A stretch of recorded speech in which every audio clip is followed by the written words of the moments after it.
میرا کوئی روزگار نہیں ہے. میری بیوی کو 2 سال 1.5 سال ہو گئے فوت ہوئے. میرے گھر کے حالات یہ ہے کہ میرے پاس کوئی اگر یہاں فوت ہو جائے اسے دفنانے کے پیسے نہیں. مریم نواز سے کیا اپیل کر سکتا ہوں؟ میں تو اندر بیٹھا ہوں.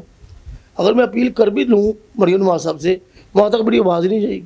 پیسہ نہیں ہے میرے پاس، کچھ نہیں. میرے بیٹے ویسے بیٹھے ہوئے ہیں، ہم بھی ریسلر ہیں. میرے پاس دوائی کھانے کے پیسے نہیں ہیں. گاڑی پہلوان تھا ادھر، اس کے ساتھ میں نے کی یہ کشتی. بڑے بڑے لوگوں کو، یعنی بڑے بڑے اچھے لوگ تھے. بیماری لے کے بیماری میرے لے بیٹھی میرے کو کی دسا کے ذریعے اللہ سوزا میری بات. آپ کی والدہ کی ایج کیا ہے؟ اچھا خوراک بچوں کو دینے کی خوراک نہیں ہے، بچوں کو دینے کی تعلیم نہیں ہے. اللہ کے واسطے اگر آپ رسول کے واسطے آپ بڑی ایڈوائس آپ کو آپ کی والدہ کا واسطہ.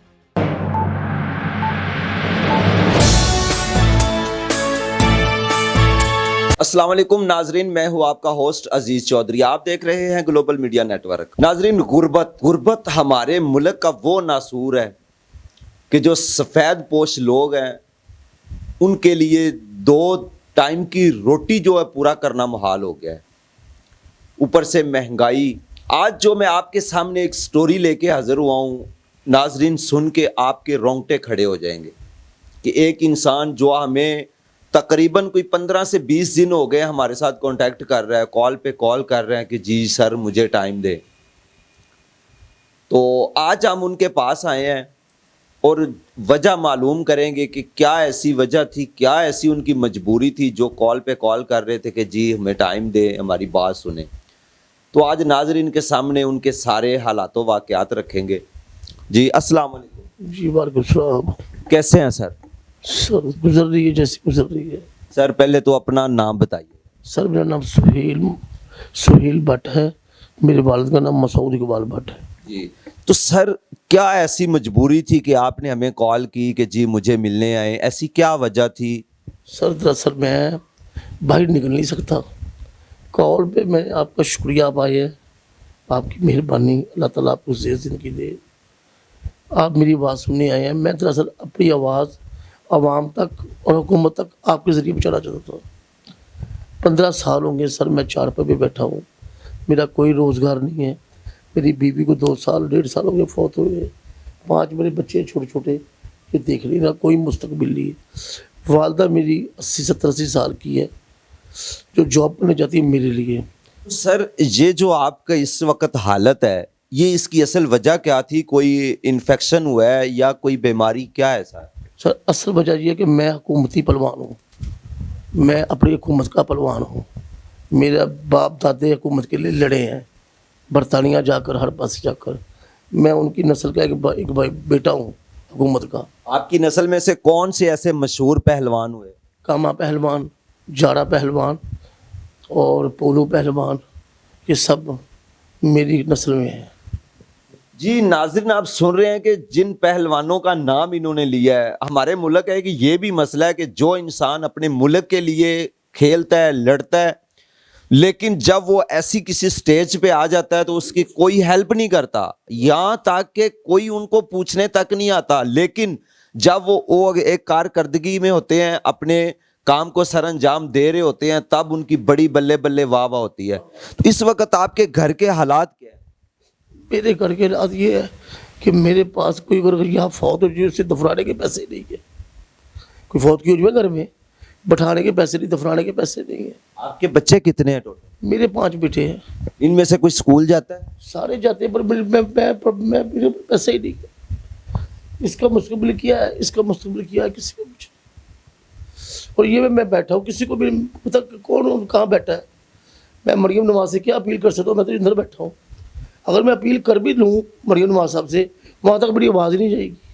تو آپ بول رہے ہیں کہ جی 15 سال سے، تو 15 سال سے کوئی بندہ نہیں آپ کی ہیلپ کو پہنچا؟ نہیں جی، میں نے بڑے انٹرویو دیے ہیں، کسی نے میرا نمبر ہی نہیں چلایا. لوگوں نے یعنی کسی نے آگے تک میری آواز ہی نہیں پہنچائی. جو لوگ اپنا نمبر لگاتے ہیں تو کیا ان سے آپ نے دوبارہ کانٹیکٹ نہیں کیا؟ میں نے ایک دفعہ کیا تھا، وہ جی ہم نے آپ کی مووی چلا دی ہے، اب بار بار ہم نہیں چلاتے، یہ بات وہ بات. میں اللہ اس کو پھر بیٹھ گیا. پھر میں نے صبر کا پیمانہ تب ٹوٹا کہ میرا پریڈ کوئی نہیں کرا سکتا.